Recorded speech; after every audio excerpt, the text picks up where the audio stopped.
budget IEMs are easy to find. They're mass-produced like jelly beans. With every new iteration, there's always some amount of gossip about how good or bad they actually are. Today, we'll take a look at the Tangzu Shimin Li. This IEM costs $35. Hi-Fi Go sent the Li to me for free to review. Hi-Fi Go is among a few retailers that specializes in hi-fi gear. If you're looking for your new audiophile fix, check out Hi-Fi Go. Let's find out what this affordable IEM has to offer. I've never used a Tangzu product before, but I'm sure IEM fans have heard of this brand. Tangzu says that the Shimin Li is a single dynamic driver IEM. They claim that the sound signature is, quote, neutral and balanced, which are clearly contradictory terms. They say that the Li produces a clean and powerful sound and that the company used, quote, mature tuning, which is not a particularly useful set of random words. Surprisingly, Tangzu does provide a frequency response graph. If this is accurate, then it would suggest an upper mid-focused IEM. On the one hand, the marketing is typical mumbo-jumbo. On the other hand, there's an actual frequency response graph. At least the brand is putting in some effort, which is something we cannot say for a lot of competitors. Tangzu repeatedly says that the Li is comfortable and designed to sit within your ears. This product has the usual IEM wedge-shaped design. Tangzu uses aluminum for the housing and it is smooth to the touch. You can see the seam between the top and bottom plates, but the IEM appears to be sturdy. Tangzu includes several silicone ear tips and a cable. There's no carrying pouch or protective case. The ear tips seem fairly generic, and I have encountered these in many other packaging from all over the price spectrum. The cable is, well, it's very thick and coated in rubber. This is an unfortunate decision as the rubber transmits a tremendous amount of microphonics when the cable rubs against clothing. The slightest head shake will send ripples of sound through your ears, and it can be quite unpleasant. As for comfort, the Li is reasonably comfortable. It fits snugly in my ears and is light enough so that it remains in place even with vigorous head shaking, which I would advise against because of this cable. I can wear the Li for about 3 hours before needing a break. Overall, the build is very good. It's a testament to Chinese manufacturing that we can get well-crafted IEM enclosures for under $50. Some uber premium alternatives still use plastic. The Li comes with plentiful ear tips, and the lack of a carrying bag is not a significant problem, especially in this price bracket. What is a problem, however, is the stock cable. It will need to be replaced with something thinner and not rubbery. If you are particular about microphonics, then this cable is going to cause you much annoyance. Thus, much like the marketing, the Li's presentation is a mixed bag. To test the Li, I used it with several devices. This includes my RME 80i2 DAC, Brooklyn DAC Plus, EcoZerta ITM03, and plugged directly into my MacBook Pro M1. I used the stock accessories and listened to my test playlist on Amazon Music HD. The Li is easy to drive. You do not need an amplifier, so feel free to plug it into a mobile device if it still has a headphone jack. My tests indicate that the Li has a slight bass emphasis. In Mountains by Hans Zimmer, there's a rumble from the beginning which builds into a crescendo. The Li presented this detail, and it was a little bit louder than what I heard on the Moondrop Quarks. Transients was similar to the Quarks. When the crescendo hit, the Li made the organ meld with the other instruments. The rolling thunder effect was audible, but did not drown out the other elements. When the vocals chimed in, they rose from the background until they were one step ahead of the instruments. In Cocker by Overwork, there's a rolling marble sound at the beginning. This pans from right to left to center. The Li presented this sound and the panning. There are multiple drums in this track, and the Li rendered them all similarly. In other words, the various drums all had hard impact, and each drum strike melded with the next. The Quarks had marginally softer drum hits in comparison. I listened to several hip-hop songs including Pure Water, New Patek, Reel It In, and Uproar. On each occasion, the Li presented the sub-bass with a bit more volume than what I heard on the Quarks. The transients was faster on the Quarks. The subwoofer always sounded like it was at the other end of a small-sized room. The vocals were one step ahead of the instruments and retained their sparkle. The drums were louder than the sub-bass. I listened to my Sicario playlist. I use these tracks to determine if there's any audible bass distortion. Traversing from low to high volumes, I could not hear any distortion. Overall, the Li appears to have slightly emphasized bass, particularly near the mid-bass area. My tests indicate that the mids are forward and sibilant. In order like Artland's Why Am I Like This, there is natural vocal grain and sibilance mixed into the track. The Li presented and emphasized both details. The Li's sibilance rendition was more obvious when compared directly to the Quark's. Orla's voice was 2 steps ahead of the instruments on the Li. The Quark's, in comparison, presented Orla's voice 1 step ahead of instruments. There was some melding among all the instruments, but no muddiness. The drums were the loudest instruments in the mix. In Watch You Back by Haim, the Li again showed that it emphasizes vocal sibilance. This was louder than what I heard on the Quark's. At 8 seconds into the track, the primary singer says the word "we" and drags it out, making it sound gravelly. The Li rendered this detail. There are 2 backup vocalists, 1 in either channel. The Li initially presented all 3 vocalists clearly with their individual tonalities. When the instruments played at maximum, the backup vocalists melded into 1 voice. The drums, bass, guitar, and piano also all melded. The vocals remained 1 to 2 steps ahead of the other elements. In Superposition by Young the Giant, the Li presented the ukulele, drums, and bass. The drums were as loud as the ukulele. All instruments melded their notes together. The primary male vocalist was 1 to 2 steps ahead of the instruments. His vocal sibilance was slightly emphasized. There's a backup vocalist whose voice is layered beneath the primaries. Most IEMs and headphones cannot reveal this subtle detail. The Li could not either. Between 1 minute and 10 and 1 minute and 20 seconds, there are sharp intakes of breaths. The Li presented this detail. Overall, the Li seems to have forward mids, specifically vocals. Both male and female singers will get a sibilance emphasis. Drums are usually the strongest instrument in a mix. There's no better than average clarity in this region. My tests indicate that the Li has fairly neutral treble with perhaps a roll-off starting in the mid-treble region. In Scherzo for X-Wings, the Li presented the brass and horns clearly. Their nasally signatures were audible. However, the higher pitch notes seemed recessed, slightly less loud than what I heard on the more neutral Quarks. The timpani was audible, but did not drown out the other instruments. The Li has some width, but no depth or verticality. In other words, some instruments seemed further out into the wings, but not sounded like they were deeper into the room, and no sounds came from above or below.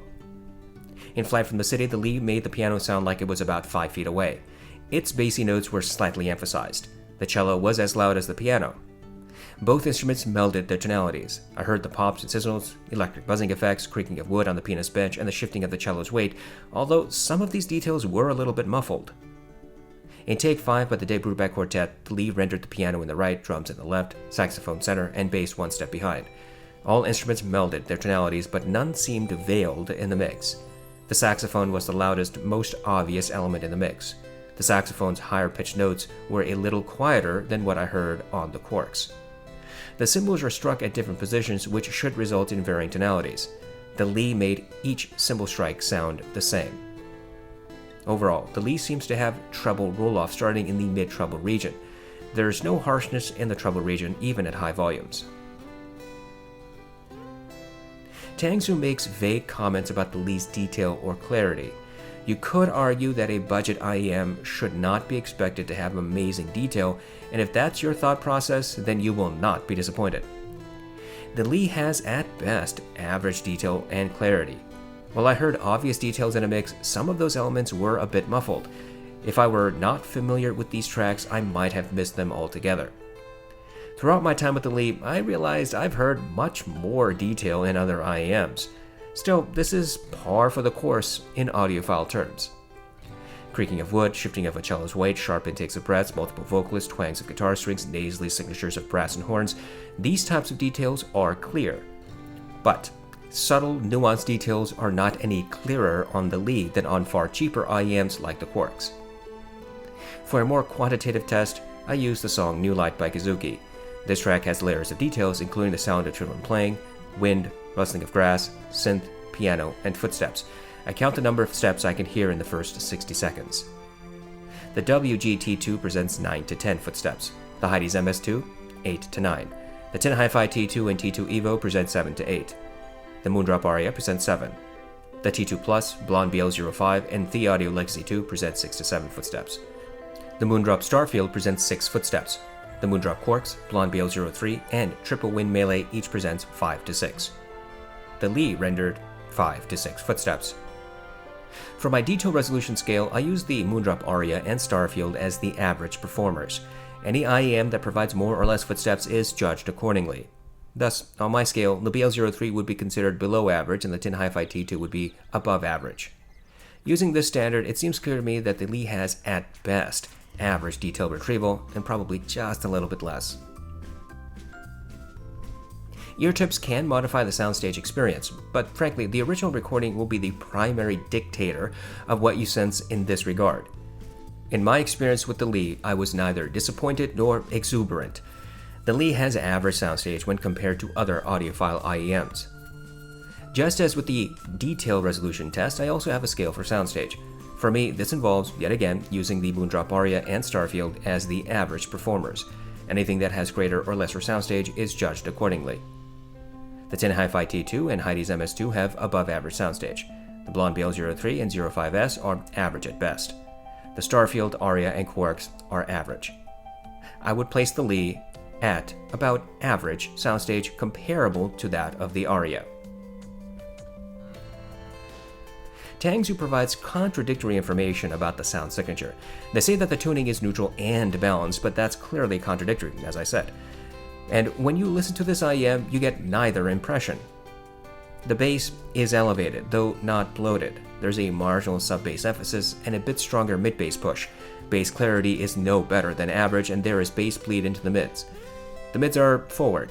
The tuning accentuates vocal sibilance and grain. And maybe this is what Tangzu were talking about when they say that the tuning is lively.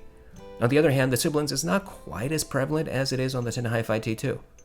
The treble is a little rolled off. This reduction starts somewhere in the mid-treble region. As a result, treble instruments sound a little bit less energetic and sometimes less clear than on more neutral alternative IEMs. I'm not sure I would call this balanced tuning. I certainly would not call it neutral. It's not necessarily a dark sound signature either. It's an interesting tuning. If you're sensitive to sibilance, I don't think you would enjoy this. If you want more treble clarity, then this is not the IEM for you. But if you want a bassy IEM that doesn't go to bass head levels and don't mind some sibilance, then maybe the Lee might be of interest. We need to compare products to figure out how things shake out. It might be that the hottest new thing is just a rinse and repeat of what we already have. Here, we will compare the Lee against the Blonde BL03 and the Moondrop Aria. For this test, I used the stock accessories. I plugged each IEM into a passive AB switch that was plugged into my Brooklyn DAC Plus. I listened to my test playlist. I tried to volume match. The BL03 clearly has a stronger bass emphasis compared to the Lee. The 03 sub-bass has longer reverberation and louder presence. There is more clarity between sub-bass and mid-bass on the Lee. The 03 has greater bass bleed into the mids. The mids are a little different. Both IEMs push vocals and both are sibilant, but the 03 has a noticeably greater emphasis of both sibilance and vocal grain. Vocals sound a little closer to the ears on the 03. Drums outshine other mid-centric instruments on both IEMs. The treble is quite different. The 03 has a treble emphasis, while the Lee has a marginal roll-off. Treble instruments are brighter and a bit clearer on the 03. The two IEMs exhibit similar kinds and amounts of detail. The Lee has a little bit more soundstage. The Aria has similar bass response compared to the Lee. However, it seemed that the Aria marginally has less separation between sub-bass and mid-bass. The Aria has slightly harder mid-bass impact. The mids are slightly different. Both IEMs have sibilance emphasis, but the Lee has a marginally greater one. Vocals are a bit further back from the ears on the Aria. Clarity in this region is marginally more apparent on the Aria. Treble is different as well. The Aria has a mid-treble boost and an upper treble roll-off. The Lee has a roll-off starting in the mid-treble. Clarity in this region is more obvious on the Aria. The Aria has a bit more detailed retrieval but similar soundstage to the Lee. Hopefully, all of this gives you some idea of the similarities and differences. Ultimately, there's no substitute for listening to headphones and IEMs yourself. The bottom line is that the Lee's tuning sits somewhere in the middle between the 03 and the Aria. Whether any of these might be to your liking is something for you to decide. Let's just cut to the chase. At around $35, the Lee is obviously hoping you will think it is worth buying. Blonde has more or less been in this price bracket for years, and they have a strident following. but Blonde could not care less about providing meaningful accessories with their IEMs. And so, while you might think that they sound great, you'll end up spending more money for better ear tips and cable. The Lee has a similar issue. While the Lee's ear tips are perfectly fine, the cable needs significant improvement. Coating it with rubber was not a wise decision, and the microphonics through this cable can easily destroy your enjoyment. So you have to factor the price of a replacement cable with the Lee. Ultimately, the issue here is of a mixed bag. Arguably, the Lee is value.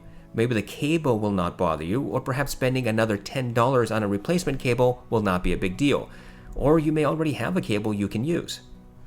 If either of these is the case, then the Lee could be considered value. But if you have to put in more money to get this IEM to perform a little better, then that calculus has to change. In my mind, the Lee is just about at the limit of what I would call value.